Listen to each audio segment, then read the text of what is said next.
What's up, Buttercup, and welcome back to my channel, where I feel like I deserve a welcome back of some sort since it's been so freakishly long that I've actually sat down to record. I don't know why I feel like I need to announce that every time I feel foreign to my camera, but you know, here we are.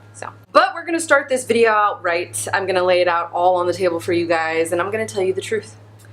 I'm feeling pretty salty this afternoon because one, I have already pre-recorded this video. I went through all the motions and I said all the things and I put it together, and it was supposed to be a wonderful video, but that all went to crap when my SD card decided to do its own goddamn thing, and it decided that my life and my time wasn't important, and it went and got itself corrupted. How? I don't know. So yeah, I'm really salty about that. Whatever. You know what else makes me salty? Like extra salty, like that sea salt salty?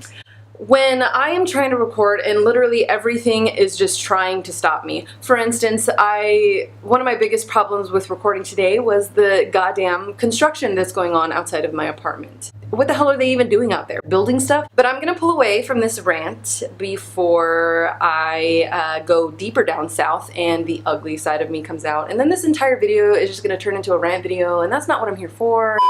All I'm gonna say is if I get into the editing process of this video and something goes wrong, So for today's news, I may or may not be breaking up with YouTube. That's the tea. I don't know that it's really news, and some of you may or may not care. I just figured I would put it out into the universe for that one human being that's out there that may care about what I am doing with my future, or what my future plans are, really. So before I began my YouTube journey, I was first and foremost a photographer. I miss it. I truly, truly miss it. Now, if you have me on Instagram, you know that I've been posting a lot of travel photography.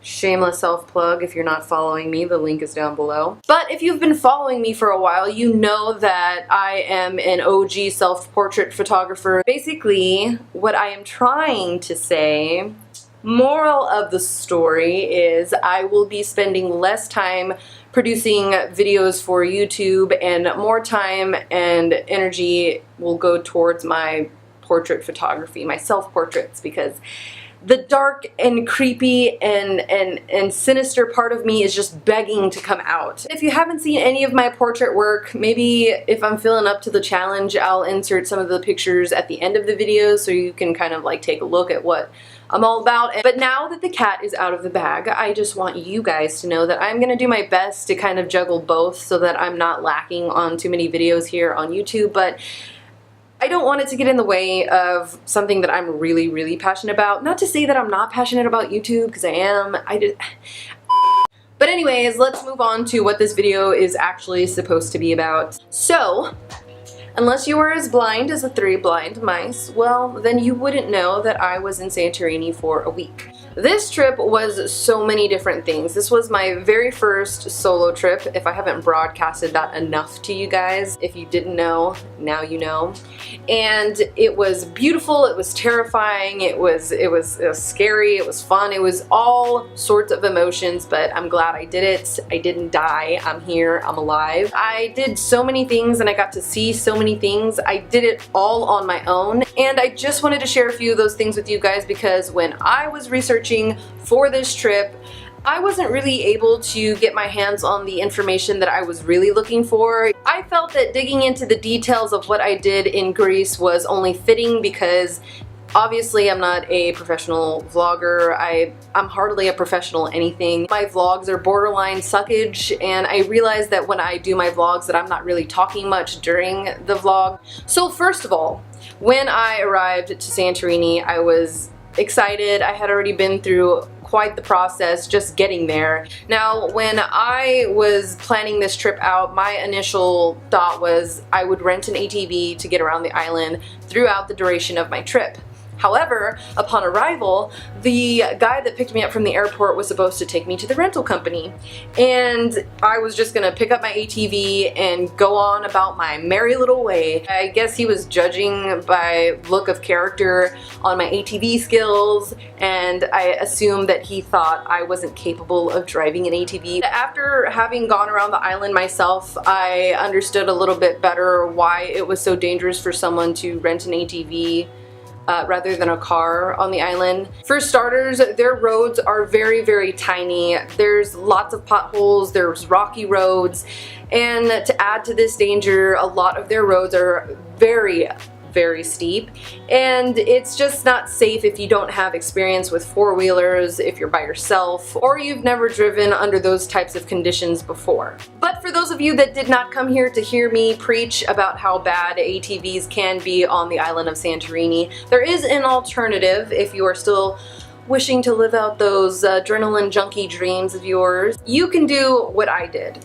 And what I decided to do was I designated the last day of my trip to find someone or a shop that would let me bum a ride on their ATV. While we're on the subject of driving in Santorini, I wanted to bring up the fact that when I was doing my research, maybe this was a dumb question and maybe this is just human knowledge and I'm just not human, but when I was looking into the island of Santorini, I could not for the life of me figure out whether or not they drove on the same side of the road as us here in the US. But I honestly did not know, and it's something I guess you learn along the way the more you travel. But for those of you that are just as lost as I was, hi, hello, I'm here, I was there, and I'm here to tell you that they do indeed drive on the same side of the road as we do here in the US. Another thing that I was uncertain of was whether or not I needed an international driver's permit to drive there. I had read several different things that were conflicting online about this. What I'm just gonna tell you is it's honestly up to you. What you decide to do is all on you. I got a driver's permit for international driving. I said that weird, but you know what I mean. I got it as a backup, as a just in case. It's only $20. Just don't get yourself in a little pickle, because when you get yourself in a little pickle, it's hard to get out of that pickle. Again, while we are on the topic of transportation, another good thing to note about this island is how to get around. So yes, there are several ways to get around this island, but no, I don't suggest that you take all of them into consideration. So to get straight to the point, you can get around on ATV or a four-wheeler, whatever the hell you want to call it. You can get around by their bus system, which is basically a charter bus, not an actual bus. And then you can get around by taxi or car. Now, I don't suggest you get around by taxi, and I only say this because it is very, very expensive. If you do not want to rent a car or drive an ATV around the island, your next option would be to take the bus. And this is not necessarily a bad option, it's not like the worst option, but I will tell you that it is a charter bus that takes you around the island. It's cheap. I want to say it was like $1.25 if I had to guess. I don't honestly remember what I paid, but it is extremely cheap. It is your best option if you are trying to save money. But the downside to their bus system is I found it very difficult to find the bus stops. Not all of them are in plain sight, and they drop you off at different locations that are not necessarily close to where you want to go. I don't know if that makes sense. It makes sense up here, so I assume that it makes sense when it comes out here. The reason I chose to get a car versus taking the bus everywhere was because it was a solo trip. I was by myself. Now, really quickly, before we get into things to do on the island, I wanted to talk about the villages and where more or less is better to stay if you're looking for something in particular. And this will make a little bit more sense once I get into it. So when I was looking for a place to stay on Santorini, When I was looking for a place to stay in Santorini? When I was looking into places to stay on Santorini, I really didn't have anything too specific in mind. I just knew that I wanted the infinity pool, the infamous view from that infinity pool, and something that was in between a luxurious and an affordable accommodation. So that's how I ended up at the Alta Vista Suites in Emeravigli. I was absolutely in love with the hotel I chose. Not only did they provide a free breakfast every single day that I was there, but they were so helpful with every single step of the way. I mean, from getting a transfer to the airport and picking me up from the airport, there, or, you know, giving me recommendations on where to eat, what to go do and see and all that stuff, everything in between. They were just so helpful. And I actually later found out when I took a wine tour from the guide. The guy was a local there. When I told him where I was staying and what village I was staying in, he happened to confirm that I chose one of the best locations to stay in on Santorini. Basically what he said was that this village is centrally located, it's close to a lot of different things, and it has the best views of the island because it is at the highest peak of the island. Now, I'm not going to take up much of your time talking about all that I did when I was in Santorini because there's plenty of resources for you to look up online. However, there were a few highlights that I wanted to point out to you guys that I felt were absolutely worth doing while there.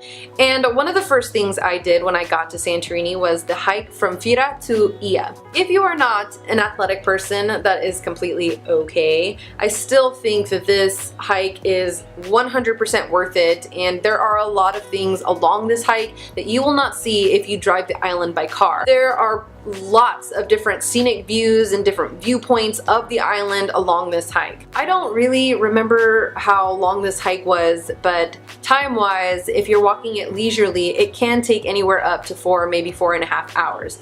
If you're walking at a leisure pace, one thing I will say if you are doing this hike, don't have regrets like me. Do not start this hike late in the day. And I know this sounds like common sense, but when you're on a resort island and you're there to relax and just be the best you and live the best life, you don't want to wake up at the crack of dawn or before the sun rises. It's just not, it doesn't fit into the logic puzzle. It doesn't.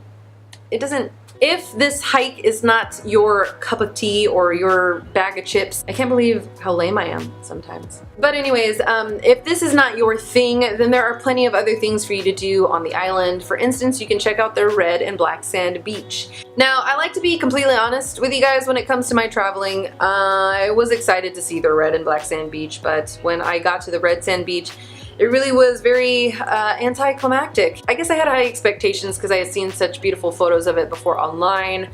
But when I got there, it was just kind of like a regular beach, and the sand was all pebbly and rocky and it hurt my feet. It's not actually red. The rocks around the beach are red, but the sand itself is not red. But I'm not totally knocking this beach. There are some very pretty views from this beach. You can see some of the photos that I took here on my Instagram. However, their black sand beach was gorgeous and way more picturesque. The water was nice and cold. I had a great time. I went during sunset. I mean, it's no Iceland black sand beach, but you know what? It was still pretty. Some other random little things you can do is you can take the cable car. You can also get a fish pedicure here. I call it a fish pedicure, but it really wasn't a pedicure. It was still super fun. I had always seen this type of thing online, and I, again, being an uncultured swine, I thought that they only offered this type of thing in Japan. So if that's your kind of thing, then I recommend doing it there because it's cheap, it's fun, and why not, you know? So the last thing I'm gonna talk about for you guys is Annnnd Bay. Now, I made this kind of like a day trip. If you take the hike from Fira to Ia, you will actually end up in Annnnd Bay at the very end of this hike. Annnnd Bay is like a little fishing town, and you can find plenty of restaurants down on the bay to eat at. And once you are done getting impregnated by that delicious seafood, you can make your way on over to the swimming area of Annnnd Bay. This was the highlight of my trip, the main attraction, the most exciting thing that I had in store for myself during this trip. Guess what I wanted to do?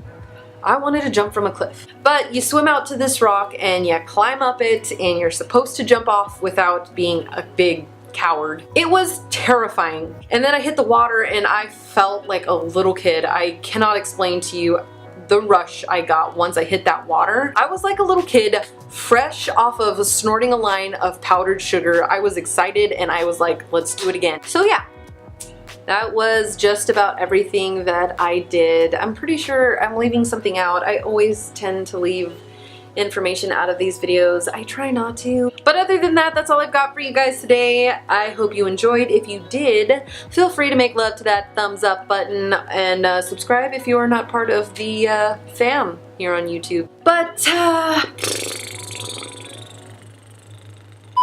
guess I'll see you next time. All right, bye.